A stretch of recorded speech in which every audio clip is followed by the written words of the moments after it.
Welcome to another episode of Ask the Expert. And today we truly have an expert on the show.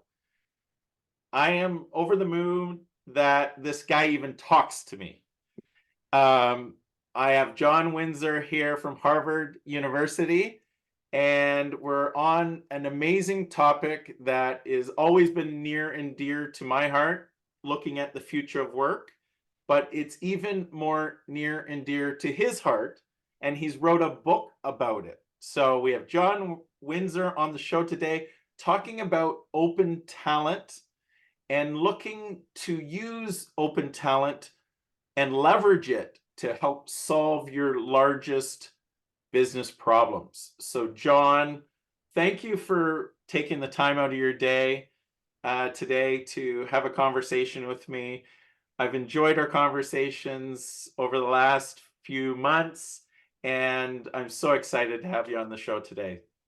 Yeah, thanks, Jeff. Super psyched to be here. And to give some context on this guy's expertise, he is a executive in residence at Harvard's Laboratory for Innovation and Science.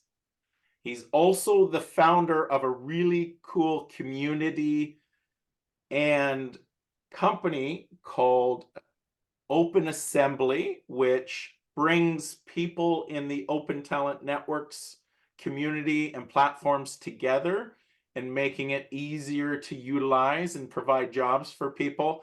And like I said, he's actually authored a really cool book called Open Talent that is out there in on Amazon and stores, etc. Uh, and so excited to have you here, John. Thanks. Thanks so much.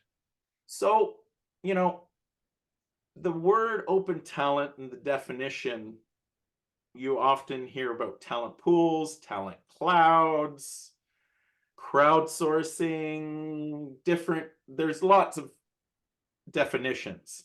Let's talk about your definition of open talent and and where you're seeing that evolve and how it's evolving today and probably even into the future. Yeah, no, that's a great question. I think, what I like to do is I like to start on the freelance side of things, right? And so and for some historical context, I started my first kind of open talent company in 2000. And back then I wrote a couple books on co-creation. The idea was, how do I co-create with customers, mostly customers? And then I helped Jeff Howe write the book Crowdsourcing back in 2006. And, certainly that became the buzz. And certainly that was just kind of a build on outsourcing, the idea of, instead of outsourcing to India, you're crowdsourcing to a global network, right? But there was some baggage with the word, and so and then it kind of morphed to freelancing and gig work. I think it's been a big part of this, but gig work has kind of been co-opted by the delivery services. And so the reason we use open talent is we feel like there's a difference between open talent and gig work. Like, gig work is really great, but it's usually somebody that works for a company, let's say an Uber, and has to go where Uber says and do what Uber tells them to do, kind of on time and place, right? In your car at the airport, pick up a driver, and then here's your wage, right? And that's taken a lot of heat just because of the growth and the price, the price compression on a lot, wage compression, things like that. I kind of look at open talent as a little bit different. It's kind of, giving people the ability to work where they want and how they want on the things they want. And I think that's just the future, of work. There are a couple conditions I always like to talk about, and that is, I think what we've seen, especially if you think about one of the lenses as the creator economy, right? The creator economy, when I was doing Victors and Spoils, we were kind of one of the first to think about it as a creator economy, that we'd had all these independent creators around the world that we could tap into. That's ballooned into becoming a $256 billion business, right? And one of the things I read recently, which is just a mind-blowing number, is that on YouTube alone, that creators make $39 billion, which is larger than the US furniture industry and right behind the rail industry.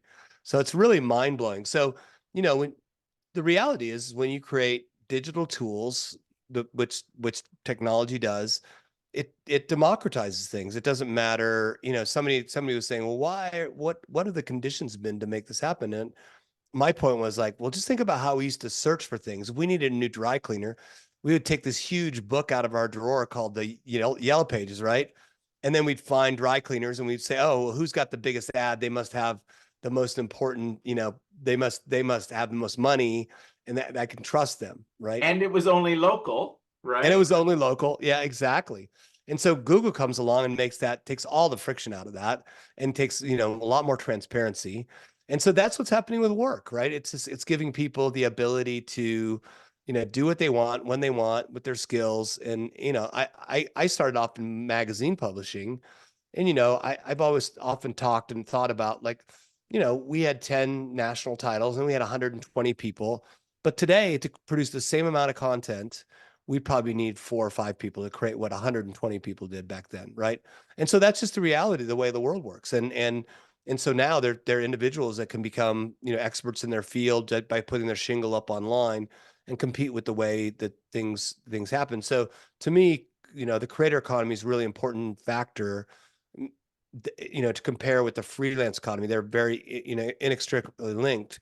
I would say that the creator economy is more still micro entrepreneurs that are doing their stuff, whereas, freelance economy is more like, putting a shingle up for services.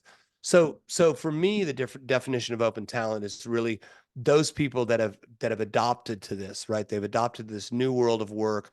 You mentioned that layer of technology has democratized things.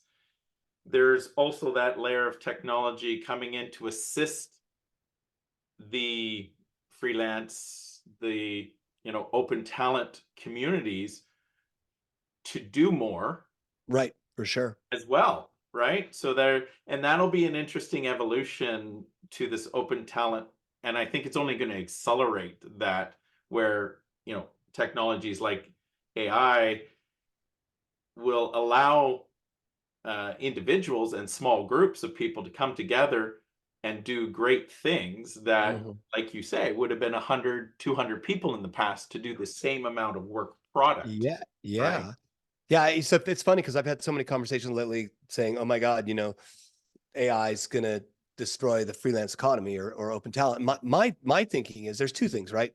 I think if you look at it from the company perspective, I often ask, like, how many people had a budget for AI before, November of 2022, and nobody Schedule. raised their hand, and like, how many people have a budget now?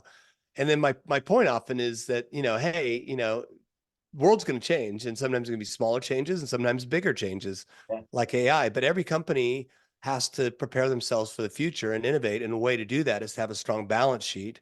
And the way to have a strong balance sheet is to move more costs from fixed to variable. And the biggest thing to do is to move labor from fixed to variable to have better flexibility there. So it's only going to accelerate. I've been in the staffing industry for a long time, the contingent workforce industry, and observed that, right? So you tend to find the most confident and competent workers are the ones that will jump and say, I'm putting out a shingle. Mhm, And that's not always the case, but it's a scenario where you do see that quite a bit, because it does take work mhm. to string a bunch of gigs together or contracts together, Yeah, make a full-time living and a career out of it and build your business, right? And so those are the ones that are constantly thinking about, okay, how do I enhance my service offering? How do yeah, I yeah, my relationship and capabilities to do more with the clients that I'm servicing, right? So totally. it's interesting. And then you mentioned the benefits for the client are, this whole idea of shifting the fixed costs to a variable cost, but it's also getting access to the best talent in this Mhm. day and There's no age, doubt. especially as there's a scarcity of talent as the Mhm. demographics all come through, right? So there's a bunch of benefits. Do you see more than just that in terms of the benefits? I And I always also say, what are some of the obstacles Right. for organizations to adopt these models? So lots to unpack there, and I really appreciate the question. I think if we talk about obstacles to begin with, it seems like it's really based on size of organization, right? And I'd say that's the one, axis, and then the other axis is just mindset. So, obviously, startup companies need to focus on the work, and so the work that needs to get done, and so they're willing to get it done any way they can. They got to get it done yesterday, right? Whereas big companies are, they're bigger and they've been, they're more conservative. And so their point is like, well, we got to do it in a compliant, secure, data security, all those workers' rights things, which are all important for larger organizations, but it slows down the bureaucracy of things. So I think that, that's the first thing. And then the next thing is mindset. I mean, I think a lot of larger companies are still thinking in the analog way of roles, right? Versus I think smaller companies really think about it in the context of tasks to be done and outcomes. And one of the things we could think about is, one of the things I write about in the book is, let's just say, Jeff, you became CEO of a Fortune 500 company. It's in a hot category. The AI is going to really affect this. So you've got essentially two ways to figure out, your outcome that you need is you need an AI strategy. So the traditional way you might go is you might go to the CHRO in your company and say, hey, I need a SVP of AI. Well, what do you think? 6 to 8 months to hire that person, Yeah. right? And you hire her, and then she needs 4 to 6 months to hire her team, and then 3 months to do a proper strategy process. And you're down the road 18 months. So, let's get the roles hired. Let's define the tasks. Let's accomplish the outcome. Now, another way to do that is if you're, a new CEO, you'd be like, okay, my outcome is this strategy. 18 months is unacceptable because, it's going to Yeah. totally change. Yeah. Maybe a way to go is to offer platforms like Business Talent Group and Graphite and other platforms is to identify the top 10 people in the industry or 10 people in, that you could find on the platforms that are specialists in AI that would have some, industry knowledge, invite them to Toronto and be able to sit down with them for a weekend and define what are the 100 tasks that need to be done to do a strategy, turn them loose, a few people in your organization, and task these folks that in 3 weeks you want all those tasks to be done, and you got a pretty decent strategy in a month. So you're looking at using open talent to get an outcome, to be task oriented and get an outcome in a matter of weeks versus doing the traditional roles, tasks, outcomes in months. And that just doesn't work anymore. You're going to be out of business. You would be. The agility that it offers is incredible, but the access to talent is so important. And the whole idea of open talent and utilizing that the platforms that have enabled geography to not be an obstacle anymore.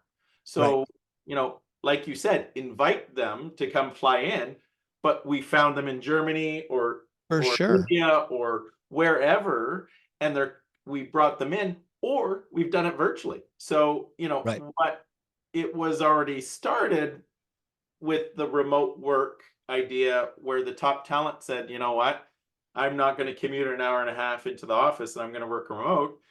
The pandemic has accelerated that, and we can now work for anybody, anywhere, from anywhere, right? Yeah.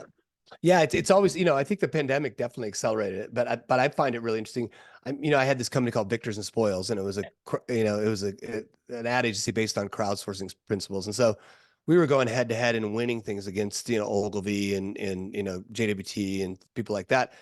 And I would always get calls or meet people at conferences, and the typical story would be, hey, I work at JWT as a creative director. I'm doing a radio. That's my job, for Depends diapers, like, elderly diapers. Yeah, I'm 28 years old. I could give a shit about Depends, just yeah, not something that's relevant. So, in fact, somebody came up at a conference and gave me a big hug and said, thank you so much. And their point is like, my day job, because I have to do it, and it's what my company mandates me do, and radio's dying, but I got to do it because the client paid for it. yeah, We would go, a bunch of my friends and I, we would go to lunch, get our, get lunch, go back to the office, turn on the Victors and Spoils website, and just start together. Just at one, I met JWT. I was doing, a couple hours worth of work for VNS because that was the fun stuff, right? We had, Yeah. we had Domino's, we had Nike, we had, Harley Davidson motorcycles, and that was the stuff that turns on. And to me, that's the way that work should work. Is like, if you're a worker, you should work on the things you want to work on. If you don't want to work on depends, you're not going to do great work anyway. And so why not do things that you really want to do? But certainly that's the disconnect, right? The large incumbent organization has to follow through for their client or for their process or for their product. And people have been trapped. And these days with open talent platforms, they can kind of do both. They can kind of, have the steady job. In fact, one of the interesting figures I find in this marketplace is that 75% of freelancers are side giggers, Yeah. right? So you got, I'm going to hold this job to have insurance and do the things I need to do, but I'm going to free my time up on the side to do a lot of things that I love to do. Yeah, and that's not a bad thing, but the traditional mindset of large corporations and employers was you're going to work for me only, and it used to be I'll take care of you. That's It not the don't work. approach I know. anymore. I know They're that. I not taking totally, care of their people. And I know so, yeah, it's this Faustian bargain, right? It's like, I don't understand it. It's like, but I don't have the right mindset because I've always been the rogue entrepreneur. And what just blows me away is like, wait a second, you're not going to give me the things that you gave my compatriots 10 years ago. And you're still thinking that you own me. Like you own, like what? You like own me. I had this most interesting conversation because I was part of this really interesting, great agency called Crispin Porter Bogusky, and then broke away to do Victors and Spoils. And I'll never forget, like, and all the guys that started the company had left along with me. And so I got this super angry call from one of the heads of the company going, you can't like let our employees work on your platform because all our employees are not working on the clients we're getting paid to do, and they're working for you because you know them all. And they're yeah. and my point is like, they go to my website and put stuff up, and if they do a good job, they might win the project. And it's not up to me. And if you want to change your attitude of ownership, then you're going to have to like sign an employment agreement with every one of those people. Good luck with that. It's going to cost you a lot more money, and it's going to kill the vibe. Well, they ended up going that path. They actually came out down with a rule that, that even if you wanted to creatively do your grandma's Christmas card, that had to be pre-approved by the organization. And I mean, I left Crispin. We'd gone from 75 employees to 1,200 in 2 years. And in about 8 or 9 years, it went to zero. And it's Yeah. because of that, right? It was like this attitude of like, we own you, we own your, what you put on your grandma's Christmas card. And people were just like, sorry, that's just not cool. Well, and quite honestly, you hope that if you engage the workers properly, they will work past 5 o'clock, right? But Yeah, for for sure. the most part, they aren't obligated to. And you actually, we spend a lot on wellness and all these things that after 5, you should go get a hobby. Well, some people's hobby are working on fun things Yeah, and getting exactly. paid for it and making extra money. So if, Right. if they were, you know, bought a house and renovated it and was flipping houses, that organization wouldn't have any issues with that being a side hustle. But as Right. soon as it's kind of seen as work, they Right. go, well, wait a second, I own that person. And that sense of ownership used to be okay when you pensioned the Right. folks, Right. you took care of them, you gave them jobs for life.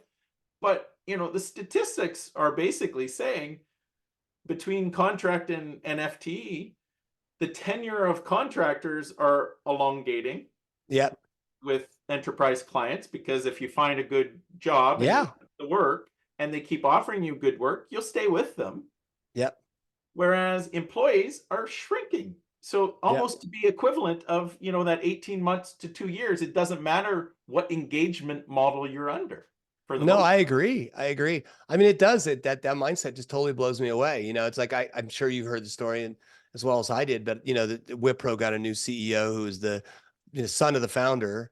And one of the things he, when he heard that they owned Top Coder and they owned all these other things, he summarily decided that, and came out with a mandate. And he actually fired a bunch of people. He said, no, no moonlighting, absolutely not. Here, I'm going to fire 200 or 300 people because we found them moonlighting. And there was a huge rejection online. And their point of view was like, okay, no moonlighting across Wipro. Then how about all your boards? How about all the boards that you're on that you get paid for on the side, your side hustles as CEO? Don't Yeah. you think those are kind of moonlighting as well? And I think that there's been this attitude historically is that, there's a certain elite class in companies that can kind of get away with different rules than the worker. But, according to Korn Ferry now, right, there's 85 million tech jobs between now and 2030 that will go unfilled. And that's going to cost $8.5 trillion to companies globally. And so I think what we've had is, for a century, the demand side's written the rules that there's been, more supply and less demand. And so demand side got to set the agenda. Well, now there's, it's shifted, right? And so the supply side, the worker has the ability. If you're a really good worker, you've got way more opportunities to do interesting work than companies. And you can just say, sorry, I'm not going to do it that way. Yeah. Oh, it's so true. Yeah. So So, interestingly enough, and that leads right to the next question, is the future of work, mhm, right? And once again, sometimes I don't love talking and using that term because it's mhm, often overused and misused. And that's where I right. get a little bit upset with using that term too much in what's out there. Right. Uh, but in this context and with you, I think it's Mhm, going to be well used. mhm, Where are you seeing the future work going? Um, Both from how companies that are on the leading edge will utilize the talent and the open talent, mhm, and vice versa, the talent is demanding and moving and evolving too as well. mhm.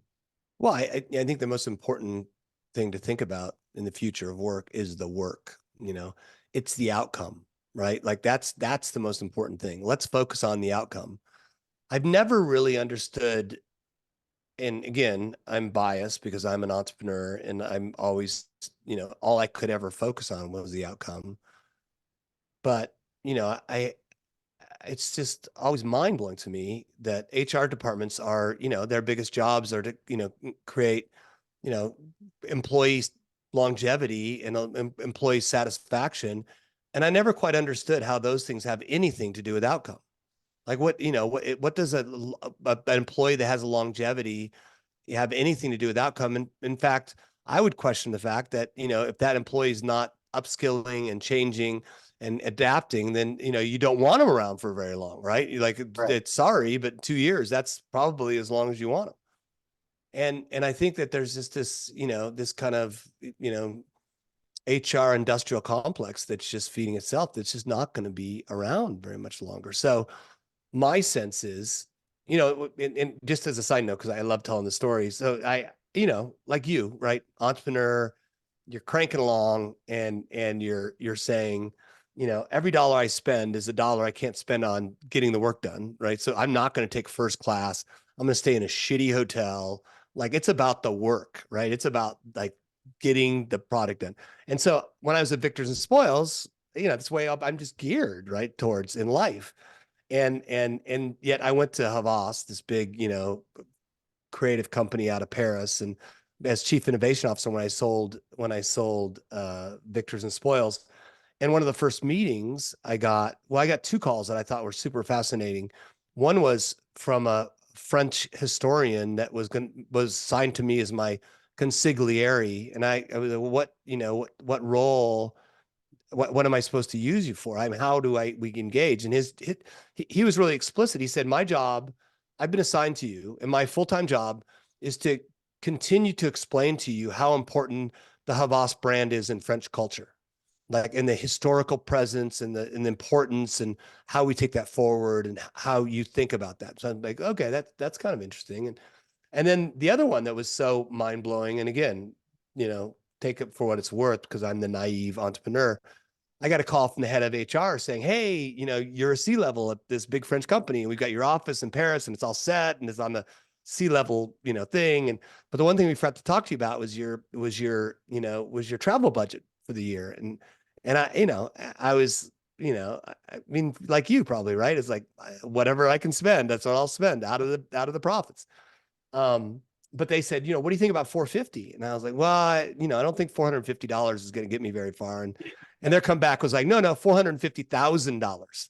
And you're just like, I didn't even know what to say. I'm sure I could have negotiated 50% more than that, but I just jumped at yes. But what it did is it created this really bad behavior where I would fly from Denver to Paris. I would never stay more than 24 hours. I would fly in, I would have, 8 hours of the meetings, and I'd hop on a plane, and I would always fly first class.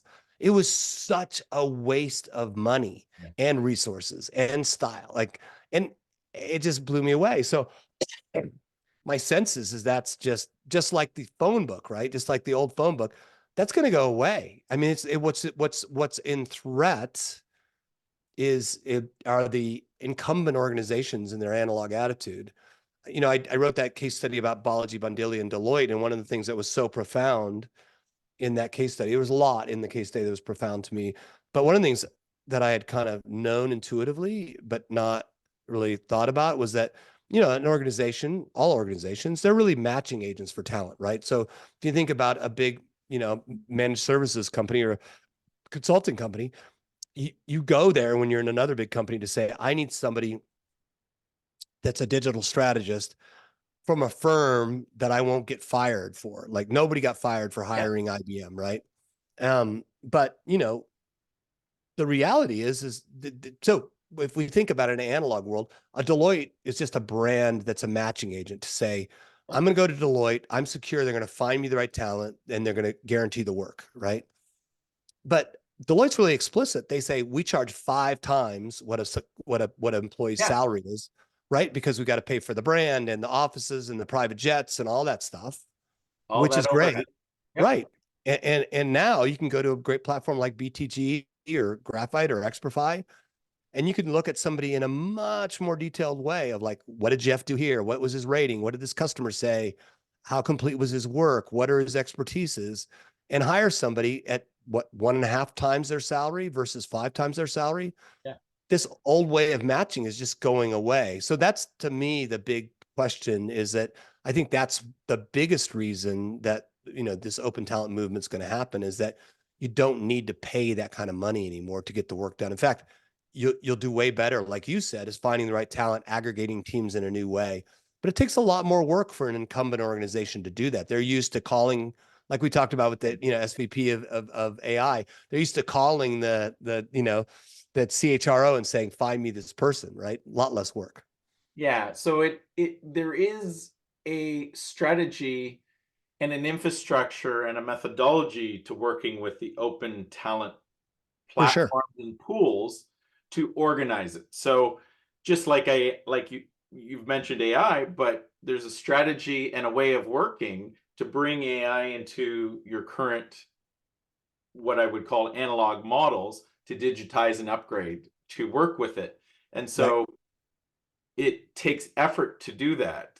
And companies need to be putting in that effort and building the engagement models to seamlessly integrate the open talent platforms and the crowdsourcing capabilities within their organization, right? Right.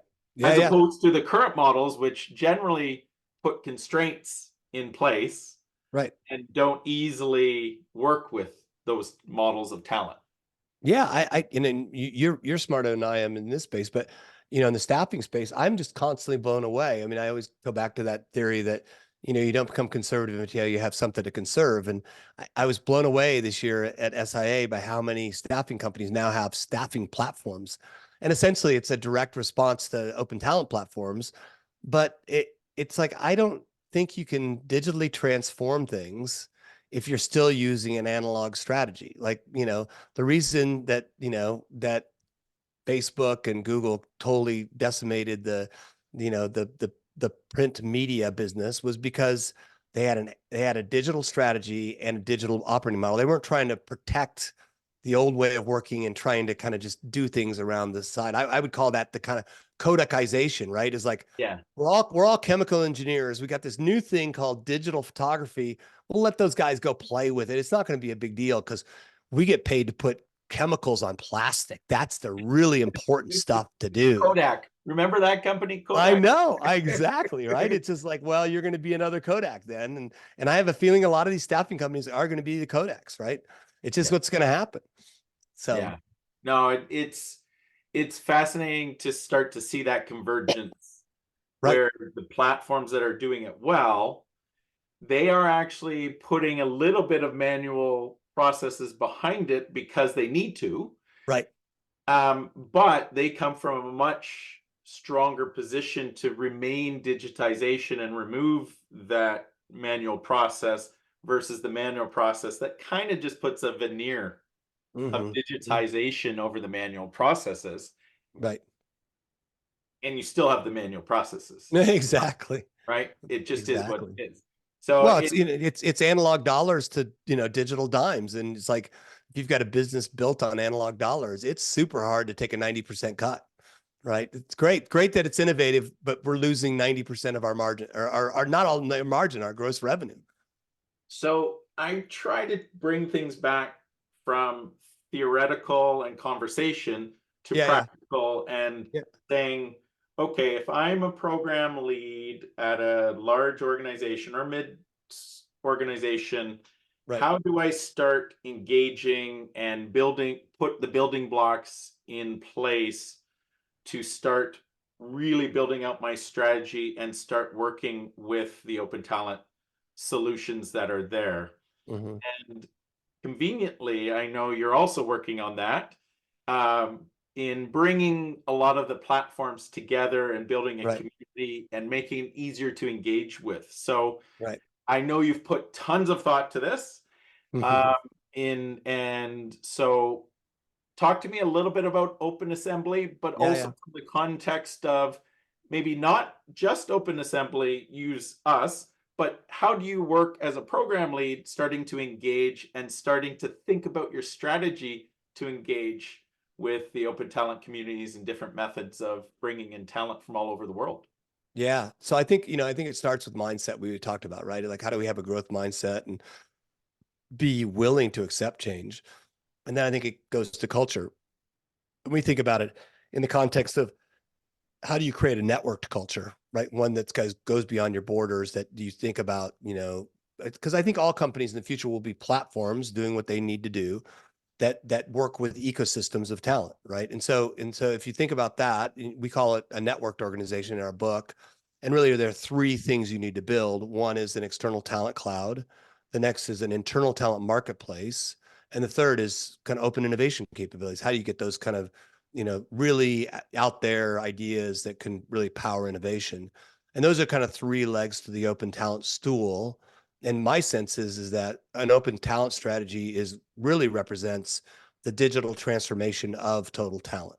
That if you can have an external talent cloud that could be, people from staffing companies and people from, contingent workers and freelancers and whatever, and then you have an internal talent cloud that gives people self-determination instead of, top down, kind of policy control in HR. It's self-determination of Yeah. people's careers. And then this idea of kind of the innovation solution being solved through open innovation, or at least, mostly solved. It goes a long way to do that. My sense is, so Open Assembly has been dedicated to doing Yeah. research in this a long time. And we came out of the lab at Harvard. And the idea, we just started working when we started on, academic research that were for kind of more commercial organizations. But what's evolved is, like, it's one thing to talk the talk, right? To have the community. It's another thing to walk the walk. And so the way we've tried to walk the walk is to say, okay, well, obviously this whole industry, multi-billion dollar industry with hundreds of platforms and lots of enterprises using it, there's still a lot of friction. And the friction is around compliance and security. I mean, all the places you and Jeff are working in too.